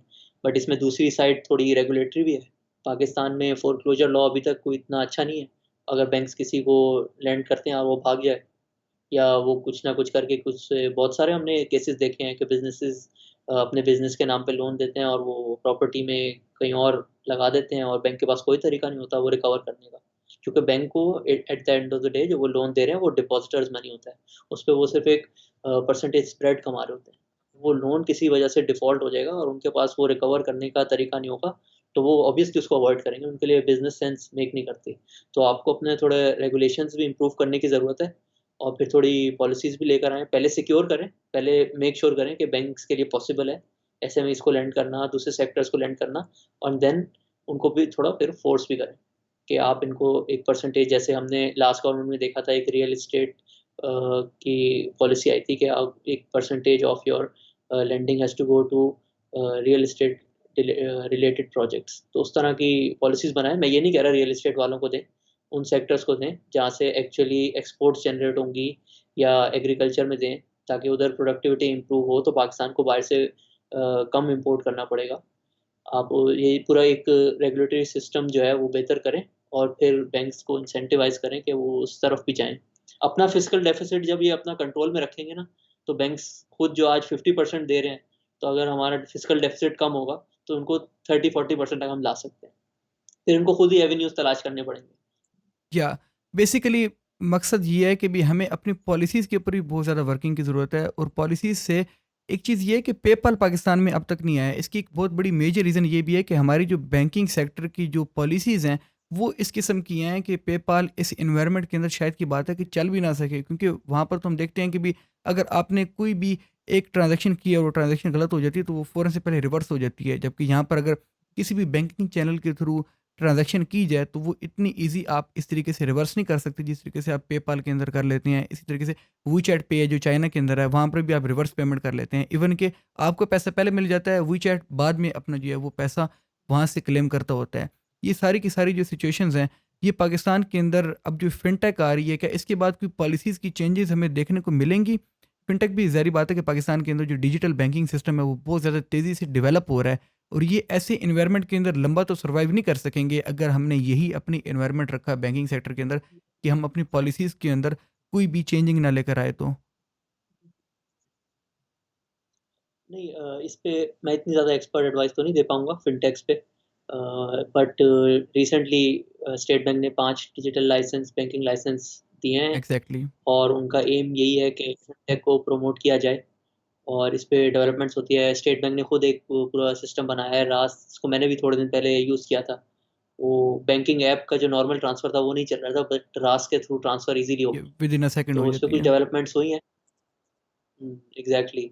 तो इस पे डेवलपमेंट्स हो रही हैं, और ऑब्वियसली एक डिजिटल इकोनॉमी के लिए तो एक स्ट्रॉन्ग इंटरनेट इंफ्रास्ट्रक्चर और डिजिटल बैंकिंग तो बहुत ज़रूरी है। इसके बगैर तो आप कहीं न कहीं फिर जैसे आज हमारे आईटी सेक्टर इस वजह से नहीं बहुत ग्रो कर पाता, क्योंकि पेपैल की फैसिलिटी नहीं है। उनको एग्ज़ैक्टली। पेमेंट्स रिसीव करने में बहुत ज़्यादा हेयर कट्स देने पड़ते हैं। बिल्कुल। तो ये डेफ़िनेटली ये तो एक इंफ्रास्ट्रक्चर काइंड ऑफ है डिजिटल बैंकिंग, और फ्यूचर डिजिटल इकोनॉमी में इसका काफ़ी रोल है। बिल्कुल ऐसे ही है। अच्छा, अब यहाँ पर एक और भी चीज़ है। जैसा कि आपने बताया कि भी रास जो है वो पाकिस्तान में आ चुका है, लेकिन पेपाल नहीं आया। ये सारी की सारी चीज़ें, अब पेपाल के थ्रू अगर एक बंदा पेमेंट नहीं ले सकता, तो उसके लिए काफ़ी ज़्यादा गेटवेज़ ऑलरेडी बंद हो जाती हैं आईटी सेक्टर की। वो जब पेमेंट ही नहीं ले सकेगा, और वो पता नहीं कहाँ-कहाँ से घुमाकर अपनी पेमेंट पाकिस्तान लड़का मँगवा रहा होता है पाकिस्तान के अंदर। एक छोटे सारे गाँव के अंदर बैठ के, एक तो उसके पास इंटरनेट कनेक्शन नहीं है इतना अच्छा कि वो अच्छे तरीके से अपना काम कर सके, तंगी एक अलहदा, और ऊपर से पेमेंट गेटवेज़ ही नहीं है उसके पास।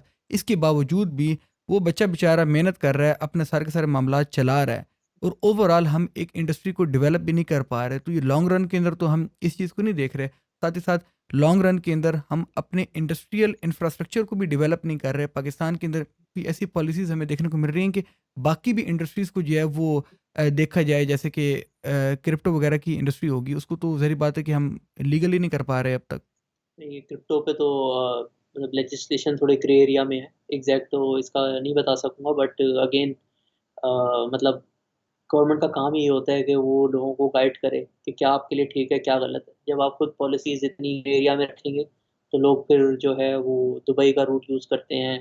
इतने ज़्यादा आईटी के हमारे जो इंडिविजुअल्स हैं, वो डिफरेंट पेमेंट गेटवेज़ यूज़ करते हैं, और जब वो उससे तंग आ जाते हैं, तो फिर वो दुबई में ही अपनी कंपनी खोल के उधर पार्क करने लग जाते हैं डॉलर्स, और वो एक्सपोर्ट जो है पाकिस्तान में कभी आती नहीं।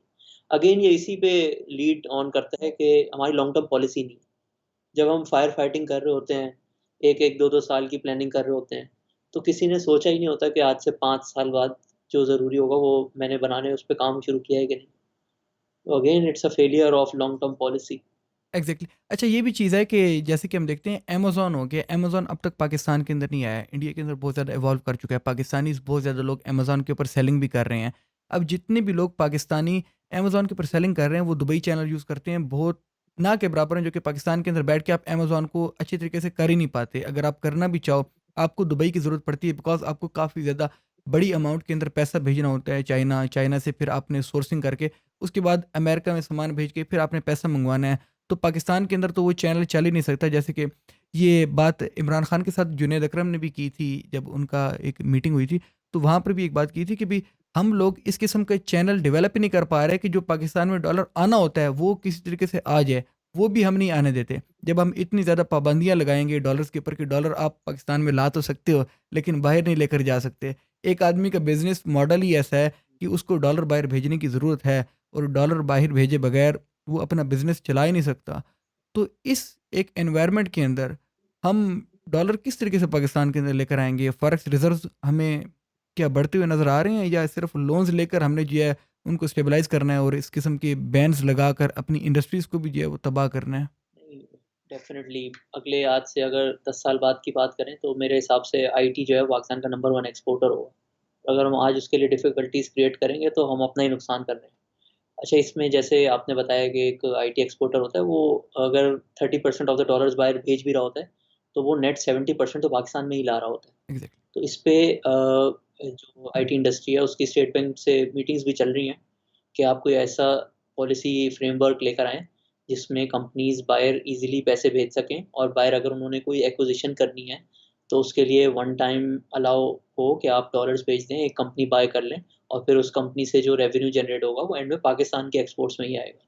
तो होपफुली इसका कोई अच्छा फ्रेमवर्क बन जाएगा, ताकि पाकिस्तान के जो आईटी एक्सपोर्टर्स हैं, उनके लिए एक रेगुलेटरी और सारा एक सिस्टम क्रिएट हो जाए, जिससे वो ईज़िली अपना बिज़नेस एक्सपेंड भी कर सकते हैं और स्मूथली ऑपरेट भी कर सकते हैं। और साथ स्टार्टअप कल्चर जो है पाकिस्तान का, वो आप किस तरफ जाते हुए देख रहे हैं कि स्टार्टअप कल्चर ज़ाहिर बात है पाकिस्तान के अंदर स्टार्ट तो हो चुका है, लेकिन स्टार्ट होते साथ ही वहाँ पर इतनी हमें ग्रोथ देखने को नहीं मिल रही जैसे कि ग्रोथ होनी चाहिए थी। ऑब्वियसली हमारी बहुत बड़ी आबादी है, 28 करोड़ की आबादी का मुल्क है ये। यहाँ पर बहुत ज़्यादा अपॉर्चुनिटीज़ हैं हर किस्म के सेक्टर के अंदर, लेकिन हम उसको अवेल नहीं कर पा रहे, एक्चुअली में कैश नहीं कर पा रहे, जिसकी एक बहुत बड़ी रीज़न ये है कि हम अपने मुल्क के अंदर कोई एक इकोसिस्टम नहीं डेवलप कर पा रहे जिसके अंदर स्टार्टअप्स जो है वो आकर एक अच्छी तरीके से अपनी फंडिंग जनरेट कर सकें और सारे के सारे मामलात को देख सकें। नहीं, अगेन मैं यही कहूँगा कि जो बेसिक होता है ना एक इकोनॉमी जिससे डेवलप होती है, वो होती है प्रोडक्टिविटी और एग्जैक्टली। स्टार्टअप्स जो शुरू होते हैं, वो कोई ना कोई एक प्रॉब्लम एरिया आइडेंटिफ़ाई करते हैं और उस प्रॉब्लम का सॉल्यूशन ढूँढ रहे होते हैं। तो they are increasing productivity of the economy. अब ये पाकिस्तान को अपना इम्प्रूव करना चाहिए फ्रेमवर्क। इससे बाहर से इन्वेस्टमेंट्स भी जैसे हमने देखी थी 2020 और 2021 में, almost I think $1 billion startups में इन्वेस्टमेंट आई थी। बट अब थोड़ा ग्लोबली भी चैलेंजेस चल रहे हैं, स्टार्टअप्स का जो ग्लोबल आउटलुक है वो भी थोड़ा चैलेंजिंग है, हाई इंटरेस्ट रेट्स हो गए हैं। बट हमें इस अपॉर्च्युनिटी को यूज़ करना चाहिए कि एक प्रॉपर पॉलिसी बना लें, ताकि जब नेक्स्ट टाइम स्टार्टअप्स की तरफ रुझान आए ग्लोबली, तो पाकिस्तान उसका एक मेजर बेनिफिशियरी हो। एग्जैक्टली, जैसे सिलिकॉन वैली भी अब बैंक्रप्सी की तरफ गया है, डिफॉल्ट की तरफ गया है, तो ग्लोबली भी एक रिसेशन जो है हमें देखने को मिला है, खास करके स्टार्टअप इंडस्ट्री के अंदर। अच्छा, ये चीज़ है कि इमरान खान ने रोशन डिजिटल अकाउंट का जो है एक स्टेप लिया था कि काफ़ी ज़्यादा एक हमें पॉजिटिव स्टेप लगता था कि पाकिस्तान से जो बाहर ओवरसीज़ पाकिस्तानीज़ रह रहे हैं वो बहुत ही ज़्यादा ईजी तरीके से पाकिस्तान के अंदर अपनी इन्वेस्टमेंट्स कर सकते हैं।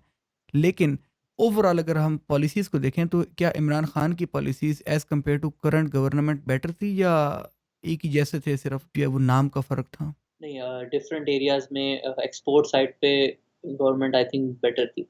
उनका एक था लॉन्ग टर्म पॉलिसी, उन्होंने टेक्सटाइल को कंपैरेटिव एनर्जी भी दी, कंपैरेटिव एनर्जी दी और कुछ एनर्जी साइड पे आई थिंक काफ़ी ज़्यादा सर्कुलर डेट बढ़ी थी और लॉसेस उनसे बिल्कुल कंट्रोल नहीं हुए। बल्कि वो उनका थोड़ा था कि प्राइस ना बढ़े और जो आई थिंक जब वो आए थे तो 90% बिल कलेक्शन होती थी और जब गए थे तो जब भी 90 ही थी। इसमें उनको चाहिए था इसको 95 तक लेके जाते। जो एग्ज़ैक्टली। टी-एन-डी लॉसेस थे वो अप्रॉक्सिमेटली 16-17% थे और 4 साल बाद भी वो वहीं थे। तो एनर्जी सेक्टर में आई थिंक और कोई ख़ास लोकल ड्रिलिंग भी नहीं हुई, सर्कुलर रेट के जैसे मैंने आपको बताया। तो एनर्जी सेक्टर में आई थिंक उनको इम्प्रूव करने की ज़रूरत है नेक्स्ट टाइम के लिए, जब भी उनको मौका मिले। एक्सपोर्ट साइड पे आई थिंक उन्होंने अच्छा काम किया था। आरडीए भी अच्छा इनिशिएटिव था, उससे ओवरसीज़ पाकिस्तानियों को भी एक अच्छा रिटर्न मिल रहा था और पाकिस्तान को भी मेबी डॉलर्स आ रहे थे। और काफ़ी ज़्यादा हम देखते हैं कि भी ज़ाहिर बात है कि एक आदमी हर तरफ से एक्यूरेट तो नहीं हो सकता, और करंट रेजिम के अंदर कोई थोड़ा सा भी फोकस दिया जा रहा है एक्सपोर्ट्स के ऊपर, क्योंकि अब तो डॉलर का क्राइसिस चल रहा है ना पाकिस्तान के अंदर। अब तो हमें एक एक डॉलर की ज़रूरत है। एक तरफ से स्मगल हो रहा है और दूसरी तरफ से एक्सपोर्ट के ऊपर क्या थोड़ा सा भी फोकस किया जा रहा है कि एक्सपोर्ट ओरिएंटेड जो इंडस्ट्रीज़ हैं उनको तो एटलीस्ट हम रॉ मटेरियल के इंपोर्ट करने के लिए एलसीज उनके ओपन करें और उनके लिए ज़रा सारा ईज़ ऑफ डूइंग बिजनेस पैदा करें। करंट इस वक्त गवर्नमेंट के अंदर थोड़ा सा भी आपको कोई चांस नज़र आ रहा है कि वो एक्सपोर्ट इंडस्ट्री के ऊपर थोड़ा फोकस करेंगे? करंट गवर्नमेंट का प्रॉब्लम ये है कि अभी ये सब फ़ोकस कर रहे हैं इलेक्शन पे। उसकी वजह से सारी जो पॉलिसीज़ है ना वो डिस्टॉर्ट हुई हुई है। कोई फ़ोकस नहीं है, एक्सपोर्ट्स मोस्ट प्रोबेबली आगे गिर जाएँगी। रेमिटेंसेस का नंबर पौने $3 बिलियन से ऑलमोस्ट $2 बिलियन पे आ गया है, वो फुल इम्प्रूव हो जाएगा आगे, क्योंकि हमने अपना एक्सचेंज रेट अब ठीक कर लिया है। बट प्रॉब्लम अभी पॉलिसीज़ की नहीं है, अभी तो पॉलिसी है ही नहीं। अभी सब अपनी इलेक्शन की जो जंग है उसमें लगे हुए हैं। जब कोई पॉलिसीज़ सामने आएँगी, अभी तो हम बस वो कर रहे हैं जो आईएमएफ कह रहा है। अभी रिसेंटली जो है इलेक्ट्रिसिटी की जो कॉम्पिटिटिव टैरिफ था वो भी खत्म हो गया। तो उससे एक्सपोर्ट्स ऑब्वियसली नीचे गिरेंगी। एग्जैक्ट। अभी रिसेंटली 2 हफ्ते पहले एक टेक्सटाइल इंडस्ट्री का रॉ मटेरियल सप्लाई करता है, कंपनी का नाम है लॉटे। वो एक मेजर रॉ मटेरियल है फॉर टेक्सटाइल एक्सपोर्ट्स, वो बंद हो गया है।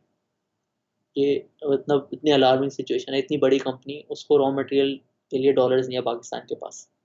तो इससे ऑब्वियसली आगे एक्सपोर्ट्स गिरेंगी और फिर जब आपके पास डॉलर्स नहीं होंगे तो आप इम्पोर्ट कैसे कंट्रोल करोगे? फिर वही स्मगलिंग की तरफ जा रहे हैं सब और ब्लैक मार्केट की तरफ। उनको चाहिए कि जो भी है पॉलिटिकल स्टेबिलिटी लेकर आएँ। इलेक्शंस कब करवाने हैं, बैठ के उस पे फैसला करें और फिर जब नई गवर्नमेंट आएगी, उसको चाहिए कि वो थोड़ा होमवर्क करके आए।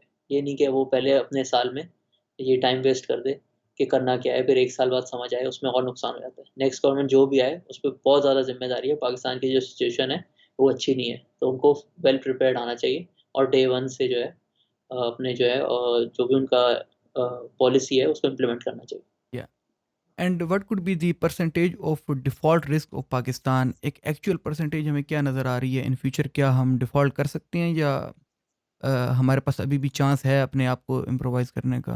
अब चैलेंज ये है कि अगर आईएमएफ का रिव्यू अभी नहीं होता कंप्लीट, तो फिर तो डिफ़ॉल्ट के चांसेस काफ़ी बढ़ जाते हैं। अभी स्टेट बैंक गवर्नर ने खुद भी कहा है थोड़े दिन पहले कि जून तक हमें $3 बिलियन की रीपेमेंट्स करनी है और इसमें से जो रोल ओवर्स होते हैं, जो एक्सपेक्ट कर रहे हैं, वो कर्ज़े जो कि रोल ओवर हो जाएँगे, वो इसमें इंक्लूडेड नहीं है। तो $3 बिलियन तो हमने फॉर श्योर पेमेंट करनी है और हमारे रिज़र्व्स अभी $4.2 बिलियन में। तो अगर तो आईएमएफ नहीं होता, तो डिफ़ॉल्ट के चांसेस काफ़ी बढ़ जाते हैं। बट अगर अभी रिव्यू हो भी जाता है आईएमएफ का, पाकिस्तान का जो प्रोग्राम है वो जून में ख़त्म हो रहा है और ये आगे एक्सटेंड नहीं हो या सकता। इसकी ऑलरेडी जो 4 ईयर की लिमिट होती है वो पूरी हो जाएगी। तो उसके बाद भी हमारे रिज़र्व जो हैं वो सिंगल डिजिट में ही होंगे। जैसे आईएमएफ का टारगेट हम अगर हम अचीव कर भी लेते हैं $8 बिलियन का या जून में, तो उसके बाद भी आपकी नेक्स्ट ईयर की रीपेमेंट्स अच्छी खासी हैं। तो आपको एक नया आईएमएफ का प्रोग्राम नेगोशिएट करना होगा। उसमें अगर आप फिर डिलेज़ करेंगे, तो फिर डिफ़ॉल्ट जो है वो again comes back into the picture. तो ये साल जो है काफ़ी ट्रिकी है। अभी इमीडिएटली अगर नहीं होता और at the end of the year अगर हम नया आईएमएफ प्रोग्राम में कोई भी डिलेज़ आ रही होती हैं, तो वो एक अनदर क्राइसिस सिचुएशन हो सकती है पाकिस्तान की। ये 2 टाइम पीरियड्स मेरे हिसाब से इसमें सबसे ज़्यादा चांस है of default. Recently according to Asad Umar साहब कि जो भी गवर्नमेंट आती है, जब एक स्टेबल एनवायरनमेंट पाकिस्तान में क्रिएट होगा, उसको मजबूरन आईएमएफ के प्रोग्राम में दोबारा जाना पड़ेगा और वहाँ पर डेट रिस्ट्रक्चरिंग की भी बहुत ज़्यादा ज़रूरत होगी। विदाउट डेट रिस्ट्रक्चरिंग हम ज़्यादा लॉन्ग टर्म के अंदर सर्वाइव ही नहीं कर पाएंगे। तो ये भी चीज़ जो है, आखिर हमें कितनी इसके अंदर जो है मतलब कि शिद्दत की ज़रूरत है कि पाकिस्तान के लिए स्टेबिलिटी लाकर एक डेट रिस्ट्रक्चरिंग की तरफ जाया जाए, या इसका ज़्यादा हमें नुकसान होगा डेट रिस्ट्रक्चरिंग का? डेट रिस्ट्रक्चरिंग से ना आपके जो कैश फ्लोज़ हैं, उसका बर्डन शॉर्ट टर्म में कम हो जाता है। उससे मोस्ट प्रोबब्ली पाकिस्तान जो है वो हेयर कट्स की तरफ नहीं जाएगा जिसमें आप एक्चुअली डिस्काउंट ले लेते हो। आप मोस्ट प्रोबब्ली करोगे कि आपने नेक्स्ट ईयर में जो पेमेंट्स करनी है वो आप 2-3 साल बाद करोगे। तो इसमें बस आपको शॉर्ट टर्म रिलीफ मिलता है। अब आपके ऊपर होता है कि आपने उस टाइम का कितना फ़ायदा उठाना है, आपने अपनी एक्सपोर्ट्स बढ़ानी है या नहीं बढ़ानी। पाकिस्तान को डेट रिस्ट्रक्चरिंग आई थिंक 2008-9 में भी मिली थी। या इस दफ़ा भी अगर मिल जाएगी और हम अपनी पॉलिसीज़ अगर नहीं ठीक करेंगे, तो हम 4-5 साल फिर से उधर ही खड़े होंगे। Debt restructuring is just delaying the inevitable. उस टाइम में अगर आप कुछ अच्छी पॉलिसीज़ लेकर आ जाएँ और अपना करंट अकाउंट डेफ़िसिट सरप्लस में ले जाएँ, तो फिर ठीक है, वरना otherwise it's just throwing the ball for a few more miles. To another player जो कि आगे आएगा। मतलब कि हमें एक ऐसी गवर्नमेंट की ज़रूरत है, इन शॉर्ट कि भी जो स्टेबल एक इन्वायरमेंट पाकिस्तान के लिए क्रिएट करके एक लॉन्ग टर्म पॉलिसीज़ बनाए, तब हमें डेट रिस्ट्रक्चरिंग का फ़ायदा होगा। नहीं तो अगर एक लॉन्ग टर्म पॉलिसी, एक एक्सपोर्ट ओरिएंटेड इकोनॉमी के अंदर अगर हम पाकिस्तान को कन्वर्ट नहीं कर सकते, तो डेट रिस्ट्रक्चरिंग भी जो है सिर्फ throwing a ball to another player, जो कि अगला बंदा आएगा उसके सिर के ऊपर सारी की सारी जिम्मेदारी डालने वाली बात बन जाएगी। 100%। अच्छा, एक और भी चीज़ है यहाँ पर, जो हमारे पावर सेक्टर है पाकिस्तान का, पावर सेक्टर के अंदर हम देख रहे हैं कि पावर की बहुत ज़्यादा तेज़ी से जो प्राइसेस हैं वो इंक्रीज़ हो रही हैं, और ये नीचे तो नहीं जाएंगी ऑब्वियसली, जिस तरीके से हमारी पॉलिसीज़ हमें नज़र आ रही हैं, और हमारी जो एक्सपोर्ट का जो मामला है सारे का सारा, वो सारा इसकी वजह से डिस्टर्ब हो जाता है कि पावर की प्राइसेस जो है पाकिस्तान के अंदर बढ़ती जा रही हैं। इंडिया और बांग्लादेश की निस्बत हमारी जो इलेक्ट्रिसिटी की प्राइसेस हैं वो बहुत ज़्यादा हाई हैं। तो यहाँ पर एक्सपोर्ट के ऊपर इफेक्ट पड़ता है, और साथ ही साथ इस चीज़ को डिस्क्राइब करने के साथ साथ ये भी बताएं कि पाकिस्तान जो रीयूजेबल एनर्जी सेक्टर है, जैसे कि सोलर सिस्टम्स वगैरह हो गए, वहाँ पर कितनी जल्दी जो है वो अपनी शिफ्टिंग कर सकता है, जबकि हमारे पास कोई ऐसा एक मैन्युफैक्चरिंग प्लांट ही नहीं है पाकिस्तान के अंदर जो कि पाकिस्तान के अंदर ही सोलर सिस्टम को मैन्युफैक्चरिंग कर सके। क्या हमें इस चीज़ की ज़रूरत नहीं कि हम सोलर को पाकिस्तान के अंदर जो है उसकी मैन्युफैक्चरिंग को भी लेकर आएँ? अच्छा, पहले पावर सेक्टर पे थोड़ा मैं बता दूँ। अच्छा, इसमें जनरेशन साइड पे हमने जो नए प्लांट्स लगाए हैं पिछले सालों में, उससे हमारी जो जनरेशन कॉस्ट है, वो तो काफ़ी कम्पेटिटिव हो गई है दुनिया में। अगर आप देखें तो हमारा जो फ्यूल कॉस्ट है, वो लेस देन 5 सेंट्स है, और अगर आप इसमें कैपेसिटी पेमेंट भी ऐड कर लें, तो ये 12 सेंट्स, 11 सेंट्स से ऊपर नहीं जाती। अब प्रॉब्लम यहाँ आती है कि इसमें से 25% जो है वो लॉस हो जाता है। 20% आपके टी&डी लॉसेस हैं, और 10% जो आप बिल जनरेट करते हैं वो पेमेंट होती नहीं है। तो 25% आपकी कॉस्ट वहाँ बढ़ जाती है। दूसरा इसमें एक ये एलिमेंट है कि गवर्नमेंट ने जो लोग कम यूनिट यूज़ करते हैं, उनको कम प्राइस दी हुई है, और इंडस्ट्रीज़ जो हैं वो उसको क्रॉस सब्सिडाइज़ करती हैं। ठीक है, बहुत अच्छी बात है। हमारे जो भी एहसास प्रोग्राम के बेनिफिशियरीज़ हैं, उन सबको मिलनी चाहिए सस्ती बिजली और सस्ती गैस, बट उसकी जो कॉस्ट है, वो गवर्नमेंट को अपने बजट में क्लासिफ़ाई करनी चाहिए। तो हमारी जनरेशन साइड पे जो है इनएफिशिएंसीज़ नहीं है, हमारी कम्पेटिटिव एनर्जी है। बट ये प्रॉब्लम सारी डिस्ट्रीब्यूशन साइड पे है, और जो गवर्नमेंट सब्सिडीज़ देती है, वो कवर दूस कर करने की कोशिश करती है इंडस्ट्री से। उससे पूरा एक्सपोर्ट सेक्टर जो है वो खराब हो जाता है। और जो आपने सोलर की बात की, सोलर मेरे हिसाब से तो इज़ द नेक्स्ट ऑयल। अब एग्जैक्टली। जो फ्यूचर में जो है सोलर एनर्जी का काफ़ी इम्पोर्टेंट रोल होगा। पाकिस्तान में जो है इसकी पोटेंशियल भी काफ़ी है। एक हमारा क्लाइमेट इस तरह का है कि हम easily through out the year solar से बिजली बना सकते हैं, और हमारे पास लैंड भी है काफ़ी। इसकी इंडिजिनाइज़ेशन बिल्कुल करनी चाहिए, इस पे पॉलिसी भी बन रही है। सिर्फ़ सोलर पैनल तक नहीं, इसकी सारी जो एप्लायंसेज़ हैं उसमें सोलर यूज़ हो रहा है, उस पे भी काम करना चाहिए। अभी करंटली ऐसा है कि सोलर प्रोडक्ट्स जो हैं, उनको अगर आप शायद बाहर से मँगाओ तो उसपे 0% ड्यूटी है, और यहाँ एग्जैक्टली। पे अगर आप किसी को बेचो तो उसपे सेल टैक्स भी लगता है। तो ये आप मतलब एक तरह से डिस्करेज कर रहे हो कि कोई लोकली बनाए। तो ये सारी जो डिस्टॉर्शन, जैसे मैंने कहा ना, असल सारी गेम एंड में डिस्टॉर्शंस पे ही आ जाती है। आप जब ये डिस्टॉर्शंस खत्म करेंगे ना, तो लोग खुद अपनी हिसाब से सोचेंगे कि प्रोडक्टिविटी इंक्रीज़ करेंगे और अच्छे सेक्टर्स में इन्वेस्ट करेंगे, और जिससे लोकलाइज़ेशन भी होगी और इकोनॉमी भी इम्प्रूव होगी। बिल्कुल। अच्छा, एक और भी चीज़ है कि यहाँ पर पाकिस्तान के अंदर हम देखते हैं R&D का, रिसर्च एंड डेवलपमेंट का बिल्कुल भी काम नहीं होता। गवर्नमेंट सोलर के ऊपर काम कर रही है, लेकिन वो कंप्लीटली इम्पोर्ट ओरिएंटेड काम कर रही है। सारे का सारा जितना भी गवर्नमेंट इस टाइम पे जो सोलर के सेक्टर को लेकर चल रही है, जितनी भी हमारी रीन्यूएबल एनर्जी का सेक्टर है, वो सारे का सारा वो इम्पोर्ट ओरिएंटेड बना रही है कि हम इसको मुकम्मल तौर के ऊपर इम्पोर्ट ओरिएंटेड ही करेंगे। ऐसा नहीं है कि भई हम पाकिस्तान के अंदर मैन्युफैक्चरिंग स्टार्ट करेंगे, जैसे कि हमने इंडिया में देखा है। नहीं, अभी तो करंटली इम्पोर्ट ओरिएंटेशन भी है, और आप जैसे मैंने बताया कि टैक्सेस लगा के, ड्यूटीज़ लगा के लोकल प्रोड्यूसर को डिस्करेज कर रहे हो। अब एक तो होता है लेवल प्लेइंग फील्ड, इधर तो उल्टा एडवांटेज इम्पोर्टर की तरफ है। बट अभी इस पे सोलर पॉलिसी पे काम हो रहा है, तो इसे देखें कि किस तरह की एग्ज़ैक्ट पॉलिसी आती है, उसमें क्या-क्या फ्रेमवर्क होता है, और किस तरह इसको लेके आगे चलते हैं। बट डेफ़िनेटली मतलब ये तो अगर आप आज इस पे काम नहीं करेंगे, तो आज से 10 साल बाद आप फिर जब एक दफ़ा जब इकोनॉमीज़ ऑफ स्केल आ जाती है ना दुनिया में, तो उसकी कॉस्ट इतनी गिर जाती है कि फिर आप एक नई इंडस्ट्री डेवलप नहीं कर सकते। आपको टाइम के साथ ही डेवलप करना होता है, ताकि आप एफ़िशिएंट रहें। तो अगर हम ये नहीं करेंगे नेक्स्ट फ्यू इयर्स में, तो हम 10 साल बाद जैसे आज ऑयल इम्पोर्ट कर रहे हैं, तो फिर हम सोलर पैनल्स इम्पोर्ट कर रहे होंगे, और सोलर के सारे प्रोडक्ट्स इम्पोर्ट कर रहे होंगे। अच्छा, यहाँ पर साथ ही साथ एक और भी चीज़ है कि हमारे पास क्या विज़न है फ्यूचर का पाकिस्तान का, कि हमने किस तरीके से लेकर चलना है, क्या पॉलिसीज़ हमने अपनानी है? ये जो विज़न है, एक फ्यूचर का, जैसे कि हम दुबई का देखते हैं एक अपना विजन है, सऊदी अरब का देखते हैं उनका एक अपना विजन है और काफ़ी ज़्यादा ब्रॉड तरीके से वो अपने मुल्क के अंदर टूरिज्म को अट्रैक्ट कर रहे हैं और अपनी जो इंडस्ट्री को है वो ऑयल ओरिएंटेड इकोनॉमी के अंदर अपनी इकोनॉमी को वो नहीं लेकर जा रहे हैं, बल्कि वो चाहते हैं कि उनकी बहुत ही ज़्यादा जो है वो एक फर्दर टूरिज्म के थ्रू और भी बहुत ज़्यादा एलेबरेट करें और काफ़ी ज़्यादा और वसाइल पैदा करें अपनी इकोनॉमिक ग्रोथ के अंदर। तो पाकिस्तान का क्या विज़न हमें नज़र आ रहा है कि फ्यूचर के अंदर कोई भी इस किस्म का विज़न हो सकता है? अच्छा, मैं इसमें अपना थोड़ा शेयर कर देता हूँ। हम लोग तो इकोनॉमी की बात कर रहे हैं, बट अगर पाकिस्तान का विज़न के बारे में बात करें तो नंबर 1 आई थिंक इसमें मैं चाहूँगा कि एक एलिमेंट ऑफ जस्टिस सोसाइटी में वापस आए।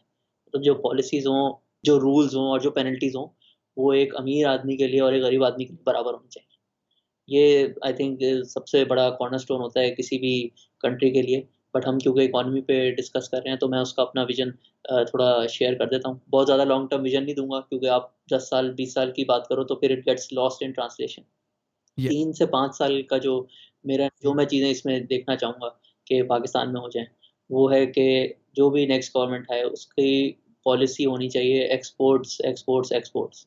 उसको अपनी इंडस्ट्रीज़ आइडेंटिफ़ाई करनी चाहिए, जहाँ पे एक्सपोर्ट पोटेंशियल है और उनको अच्छे इंसेंटिव्स देने चाहिए। लेवल प्लेइंग फ़ील्ड होनी चाहिए within the country and in the region as well, ताकि वो अपने बिज़नेस पे फ़ोकस कर सकें। इसके अलावा एक और सेक्टर मैं बहुत क्लोज़ली वॉच कर रहा हूँ एंड आई थिंक इसमें अगर डेवलपमेंट हो तो पाकिस्तान को काफ़ी फ़ायदा होगा, वो है माइनिंग सेक्टर। माइनिंग सेक्टर में अभी हमने रिसेंटली देखा है कि रेको टिक का एग्रीमेंट हुआ है। तो मैं या इसमें चाहूँगा कि अगले नेक्स्ट 3-4 ईयर्स में हम लोग इसमें जो भी एग्रीमेंट हुआ है उसको इम्प्लीमेंट करें और दुनिया को ये दिखाएँ कि Pakistan is a safe investment country. Pakistan is a macro economically stable country और यहाँ पे फिर एक दफ़ा जब कॉन्फिडेंस बिल्ड होगा, तो फिर यहाँ पे एफटीआई भी आएगी। वो सिर्फ़ माइनिंग सेक्टर में नहीं आएगी, वो फिर आईटी सेक्टर में भी आएगी और दूसरे सेक्टर्स में भी आएगी। बट माइनिंग का पोटेंशियल काफ़ी है, हमारे मुल्क में काफ़ी रिज़र्व्स हैं।